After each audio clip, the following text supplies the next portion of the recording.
Hi hello నమస్తే నేను మీ వలేటి. ఒకవైపు అసెంబ్లీకి రానంటున్న వైసీపీ మండలిలో మాత్రం చెలరేగిపోతోంది. అన్ని ఇష్యూల మీద ప్రభుత్వంతో ఢీ అంటోంది.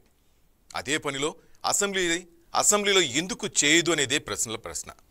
అవును, బయట హంగామా చేస్తూ యాత్రలు చేస్తున్నప్పుడు అవే ఇష్యూలు అసెంబ్లీలో లేవనెత్తొచ్చు కదా. హోదా ఉంటేనే ప్రజల కోసం పనిచేస్తారా, లేకపోతే చేయరా? స్పీకర్ టైం ఇవ్వకపోతే నిలదీసి ఫైట్ చేయలేరా? వాకౌట్ చేయొచ్చు, సభను స్తంభింప చేయొచ్చు. ఇన్ని అవకాశాలున్నా జగన్ ఎందుకు వదిలేస్తున్నారు? ఎమ్మెల్యేలు 11 మంది, అందులో జగన్ ఒకరు. సభలో ప్రజల తరపున పోరాడడానికి వీళ్ళు సరిపోరా? అదేమంటే ప్రతిపక్ష హోదా ఇవ్వండి, అది ఉంటే ఎక్కువ టైం ఇస్తారు, లేదంటే మైక్ కట్ చేస్తారంటూ జగన్ చెప్తున్న కబుర్లు నమ్మొచ్చా? ప్రతిపక్ష హోదా లేదు, టైం తక్కువే ఇస్తారు, అయినా మాట్లాడాల్సిన బాధ్యత ఎమ్మెల్యేగా లేదా? ఒక సీఎంగా కలరింగ్ ఇచ్చిన చోటే ఇలా ఎమ్మెల్యేగా ఉండటం ఇష్టం లేదా? ఇగో అడ్డొస్తుందా? ఎస్, ఇగోయే అసలు ప్రాబ్లం. జగన్కు ఇగో ప్రాబ్లం టన్నులు ఉన్నదన్న సంగతి అందరికీ తెలిసిందే. వైసీపీ పెట్టిన కొత్తలోనే సీనియర్లు చాలామంది కాంగ్రెస్ నుంచి వచ్చారు. వాళ్ళందరూ ఒక్కొక్కరు వెళ్ళిపోయారు. ఎందుకంటే జగన్ ఇగోనే ప్రాబ్లం. వారికి గౌరవం ఇవ్వకుండా, వారు చెప్పేది వినకపోగా మాట్లాడడానికి అవకాశం కూడా ఇవ్వలేదు. అందుకే మాకొద్దు మహాప్రభు అంటూ అందరూ వెళ్ళిపోయారు. ఆ తర్వాత 2014లో ఓడిపోయిన ఆ ఓటమిని, టీడీపీ గెలుపును ఏనాడు గుర్తించలేదు. అసలు చంద్రబాబును నాడు ముఖ్యమంత్రిగా కూడా గుర్తించలేదు. ఏ బీఏసీ సమావేశానికి రాలేదు. ఇక 2019లో గెలిచాక సరే సీఎంగా అన్ని వన్ సైడ్ నిర్ణయాలే. అధికారులు బొమ్మలే, మంత్రులు బొమ్మలే, ఎవరికీ వాల్యూ లేదు. అంత సింగిల్ మ్యాన్ షో. చివరికి ఏమైంది? ప్రజలు ఓడించారు. ఆ యుగో కారణంగానే జగన్ నేడు అసెంబ్లీకి రావటం లేదు. అవకాశం ఉన్నా కూటమి ప్రభుత్వాన్ని నిలదీసే ప్రయత్నం చేయటం లేదు. ఏదైనా సొంతానికి కాదు, ప్రజల కోసం చేయాలి. ప్రజల సమస్యల పరిష్కారానికి చూడాలి. అవన్నీ వదిలేసి ఆ హోదా లేదు, ఈ హోదా లేదని సాకులు చెప్తే ఎలా? మీ ఇగోను పక్కన పెట్టండి. మా కోసం, మీకోసం కాదు, ప్రజల కోసం అసెంబ్లీకి వెళ్ళండి. ఎవరు తప్పో ఎవరు రైటో ప్రజలు డిసైడ్ చేస్తారు. మొత్తం మీద జగన్కు ఇగో అడ్డొస్తుందా అసెంబ్లీకి రావటానికి? 27వ తేదీ వరకు అసెంబ్లీ జరగనుంది. ఈ మధ్యలో ఒక్కసారైనా ఆయన వచ్చే అవకాశం ఉందా, లేక వేరే ఏమైనా పెద్ద ప్లాన్ వేశారా? దీనికి సంబంధించి మన అప్డేట్స్ మా స్పెషల్ కరెస్పాండెంట్ రాజేష్ నాడు తెలుసుకుందాం. రాజేష్ చెప్పండి. ఖచ్చితంగా అయితే ఇప్పుడు జగన్మోహన్ రెడ్డి చేస్తున్న పనులు ఏదైతే ఉందో అది ఆంధ్రప్రదేశ్ మొత్తం కూడా, తెలుగు ప్రజలు మొత్తం కూడా అబ్జర్వ్ చేస్తున్నారు. ఎందుకంటే ప్రధానంగా ఒక ప్రజాప్రతినిధిగా గెలిచిన తర్వాత తమ గళాన్ని అసెంబ్లీలో వినిపించాలి. కానీ ఇక్కడ జగన్ వింతపోకడు అనేది కొంత అర్థం కాని పరిస్థితిలో ఉంది. అంటే కేవలం 11 సీట్లు వచ్చిన నేపథ్యంలో ఇప్పుడు వైసీపీకి సంబంధించి కేవలం వాళ్ళు ఎమ్మెల్యేలుగానే పరిగణించబడతారు.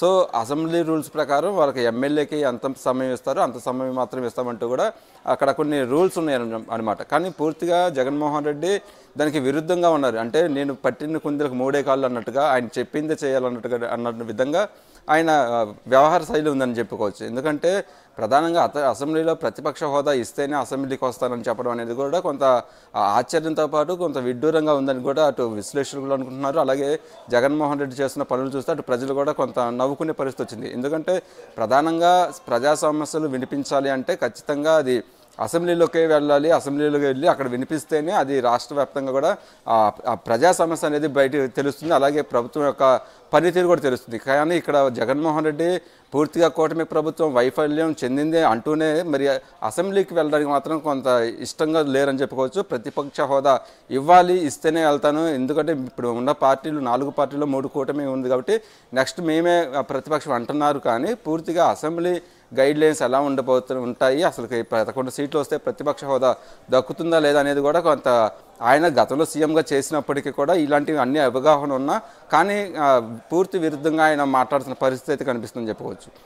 ఎందుకంటే ఇప్పుడు అసెంబ్లీకి వెళ్తే ఖచ్చితంగా అతను మాజీ సీఎం అయినప్పటికీ కూడా ఒక ఎమ్మెల్యేగానే పరిగణించబడతారు.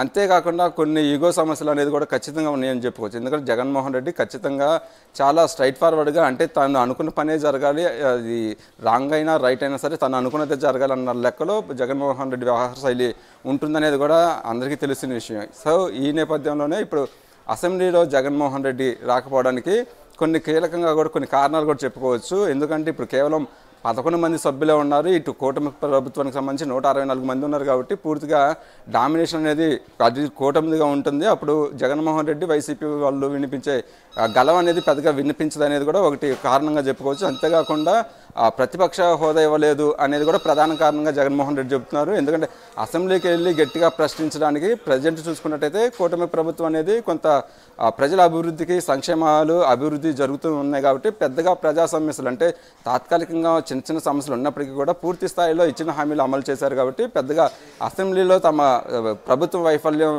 చెప్పడానికి కూడా కొన్ని అంశాలు కూడా లేవు అని చెప్పుకోవచ్చు. సో ఇదొక కారణంగా కూడా చెప్పుకోవచ్చు. అందుకనే ప్రతిపక్ష హోదా ఇస్తేనే మేము వెళ్తామని అనేసి చెప్పడం అనేది కొంత విడ్డూరంగా ఉంది. అంతేకాకుండా ప్రధాన కారణంగా రాజకీయ విశ్లేషకులు చెప్పుకున్న కారణాల్లో కూడా ఒకటి ఉంది. ఎందుకంటే వైసీపీ ప్రభుత్వంలో ఉన్నప్పుడు అప్పుడు పూర్తిగా అనేక అంటే ఆ పార్టీ నుంచి గెలిచిన అప్పటి ఎంపీ రఘురామకృష్ణరాజుని అప్పుడు వైసీపీ నుంచి గెలిచారు. తర్వాత ఆయన ఆ వైసీపీకే కొంత వ్యతిరేకంగా ఉన్నారు. పూర్తిగా అప్పుడు చాలా రాజకీయ పరిణామాలు చోటు చేసుకుని రఘురామకృష్ణరాజుని అరెస్ట్ చేయడం, ఆయన్ని జైలుకు తీసుకెళ్లడం, ఆయన్ని కొట్టారని కొంత ఆరోపణలు రావడం, దాని మీద విచారణ జరగడం, ఇవన్నీ పరిణామాలు కూడా చూసుకుంటే పూర్తిగా ఇప్పుడు అసెంబ్లీలో అదే రఘురామకృష్ణరాజు అనేది చైర్మన్ హోదాలో ఉన్నారు.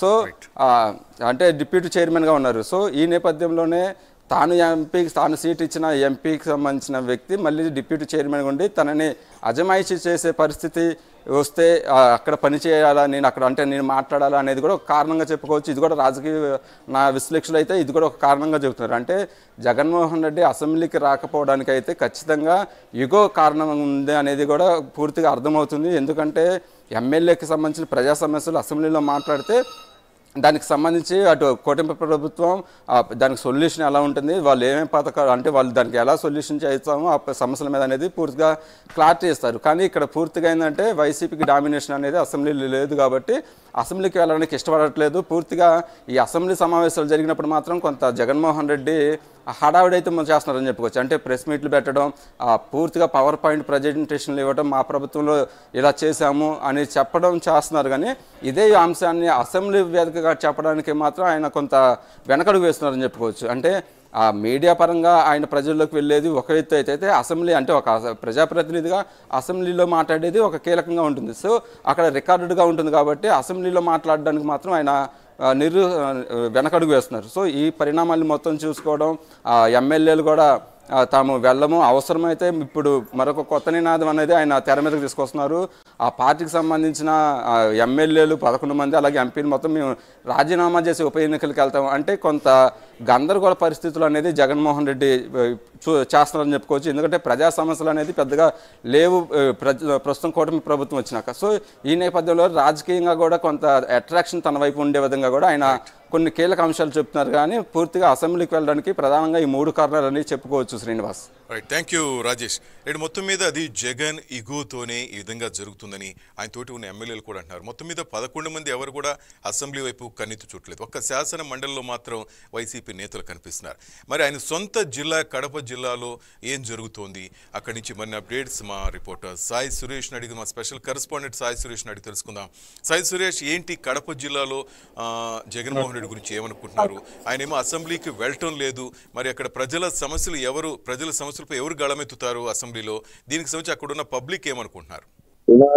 ఏదైతే మాజీ రాష్ట్ర ముఖ్యమంత్రి శ్రీ జగన్మోహన్ రెడ్డి గారు అసెంబ్లీకి వెళ్ళకపోవడంపై తెలియని ప్రజలు కావచ్చు, అటు రాష్ట్ర ప్రజలు కావచ్చు, ముఖ్యంగా కడప జిల్లా ప్రజలైతే ఏవైతే ప్రజల సమస్యలపై చర్చించాల్సిన వ్యక్తి అక్కడ అసెంబ్లీకి వెళ్ళకపోవడంతో తీవ్ర అసంతృప్తి వ్యక్తం చేస్తున్నారు. గతంలో చూసుకున్నట్టయితే దీనికి ఉదాహరణ నిన్న బై ఎలక్షన్స్ ప్రజలు ఏ విధంగా వైఎస్ఆర్సీపీకి బుద్ధి చెప్పారనేది కూడా మనం చూసుకోవచ్చు. ఇప్పటికైనా జగన్ బుద్ధి తెచ్చుకొని ప్రజా సమస్యల పైన అటు పులివెందులలో అతను ఒక ఎమ్మెల్యే స్థాయి వ్యక్తి అనేది మంచి ప్రజల సమస్యల మీద ప్రశ్నించకుండా తాను ఇక్కడ పులివెందులలో ఉండకుండా, జిల్లాలో కానీ రాష్ట్రంలో ఉండకుండా అటు కర్ణాటక రాష్ట్రంలో వెళ్ళి ఉండడం, ప్రజల సమస్యల పైన గొంతు ఇచ్చకపోవడం చాలా చర్చనీయాంశాన్ని గురిచేస్తుంది. ఇప్పటికైనా జగన్ వచ్చి అసెంబ్లీలో ప్రజల సమస్యల పైన అటు ప్రతిపక్ష హోదా ఇచ్చినా ఇవ్వకుండా వారి సమస్యల పైన గొంతు మాట్లాడాలని అటు పులివెందుల ప్రజలు మరియు కడప ప్రజలు కోరుకుంటున్నారు. సాయి సురేష్ అంటే పులివెందుల్లో ఆయన రిజైన్ చేస్తే ఆయన పరిస్థితి ఏంటి? ఎందుకంటే గత 2 రోజులుగా మనం చూస్తున్న సోషల్ మీడియాలో కానీ కొంతమంది కామెంట్ చేస్తున్నారు, తానే కాకుండా 10 మంది చేత కూడా రాజీనామాలు చేపించి ఏదో కొత్త ప్లాన్ వేస్తున్నాడు జగన్, మళ్ళీ ఎన్నికలకి ఉప ఎన్నికలకి వెళ్ళే ఉద్దేశం ఉంది అంటున్నారు. ఒకవేళ అదే జరిగితే పులివెందుల్లో జగన్ పరిస్థితి ఏంటి? అక్కడ బీటెక్ రవి కూడా ఉన్నారు, ఆయన కూడా పెద్ద పోటీ ఇచ్చే అవకాశం ఉంది. ఎటువంటి రిజల్ట్ వచ్చే అవకాశం ఉంది? శ్రీనివాస్ గారు, మనం ఏదైతే చూసుకోవచ్చు, ఇప్పుడు ప్రస్తుతం మాజీ ముఖ్యమంత్రి జగన్మోహన్ రెడ్డి కావచ్చు, లేదు వాళ్ళ టీం 11 మంది కావచ్చు, వాళ్ళు ఇప్పుడు ప్రస్తుతం మొత్తం అందరూ రాజీనామా చేసి బై ఎలక్షన్ లో దిగితే, దానికి ఉదాహరణ నిన్న జరిగిన పులివెందుల బై ఎలక్షన్స్ కావచ్చు, లేదా ఒంటిమిట్ట బై ఎలక్షన్స్ కావచ్చు, దానికి ఉదాహరణగా మనం చూసాము. మళ్ళీ అది రిపీట్ అయ్యే సీన్ ఉందంటూ అటు పులివెందుల ప్రజలు కావచ్చు, ఇటు కడప జిల్లా ప్రజలు వాసులు కావచ్చు, లేదంటే ఎక్కడైతే ఆ 11 మంది ఎమ్మెల్యే స్థానాలు ఉన్నాయో వాటన్నిటిలో చర్చ నడుస్తుంది. నిజంగా చిత్తశుద్ధి ప్రజా సమస్యలపైన పోరాడే చిత్తశుద్ధిగానే జగన్మోహన్ రెడ్డి వెళ్తే రాజీనామా చేసి ప్రజల్లోకి వచ్చి మరి వాళ్ళు బై ఎలక్షన్స్ వెళ్ళాలని కోరుకుంటున్నారు. అదే విధంగా ఇక పులివెందుల ఇన్ఛార్జ్ సంబంధించి బీటెక్ రవి విషయానికి వస్తే, తాను ఏదైతే జగన్మోహన్ రెడ్డి మీద పోటీ చేసి ఈ గతంలో ఏదైతే వాళ్ళ భార్య జెడ్పీటీసీగా మారెడ్డి లతారెడ్డి ఏ విధంగా అయితే జెడ్పీటీసీ అభ్యర్థురాలుగా 6,000 ఓట్లతో ఘనంగా టీడీపీకి కంచుకోటగా నిలబెట్టిందో, స్థానాన్ని టీడీపీకి కంచుకోటగా నిలబెట్టిందో, అదే గెలుపును మళ్ళీ తిరిగి టీడీపీ జెండాను ఆ పులివెందుల కంచుకోటలో ఎగరవేస్తానంటూ శపథం చేయడం కూడా జరుగుతుంది. అంటే టోటల్ గా కడప జిల్లాలో వైసీపీ పరిస్థితి ఏంటి? ఇప్పుడు ప్రస్తుతానికి వస్తే వైసీపీ కేవలం గత ఎన్నికల్లో చూసుకున్నట్లయితే కేవలం ఉమ్మడి జిల్లా వ్యాప్తంగా లేదంటే కడప జిల్లా వ్యాప్తంగా 2 స్థానాలు మాత్రమే గెలుచుకున్నారు. అందులో కూడా సరైన అభ్యర్థుల ఎన్నిక లేకపోవడం వల్ల వారు గెలవడం జరిగింది. ఇప్పుడు బై ఎలక్షన్ కానీ వస్తే టోటల్ క్లీన్ స్వీప్ అవుట్ అనే ఉద్దేశంగా వైసీపీ వ్యవహరించవచ్చు. ఇక టీడీపీ జెండా కడప కంచుకోటగా గత 30 ఏళ్ల క్రితం ఏ విధంగా కడప ప్రజలు టీడీపీని గెలిపించారు, అదే విధంగా మళ్ళీ ఆ హుషార్ అనేది ఈ 30 ఏళ్ల తర్వాత మళ్ళీ ఈ రోజు మనం చూడవచ్చు అనుకుంటున్నాం. Thank you Sai Suresh. Right, మొత్తం మీద అది కడప జిల్లాలో జగన్మోహన్ రెడ్డి పట్ల ప్రజలు ఏ విధంగా ఉంటున్నారో మా రిపోర్టర్ సాయి సురేష్ చెప్పిన రిపోర్ట్ చూస్తున్నాం. అట్లాగే రాజేష్ కూడా అసెంబ్లీకి సంబంధించి చెప్పారు. మొత్తం మీద తను వెళ్ళలేకపోతున్నారు, తనతోటి ఎమ్మెల్యేలు కూడా అసెంబ్లీకి వెళ్లకుండా చూస్తున్నారు. మొత్తం ఈ ఈగోతోనే ఆయనకి దెబ్బ తగిలే పరిస్థితి కనిపిస్తోంది.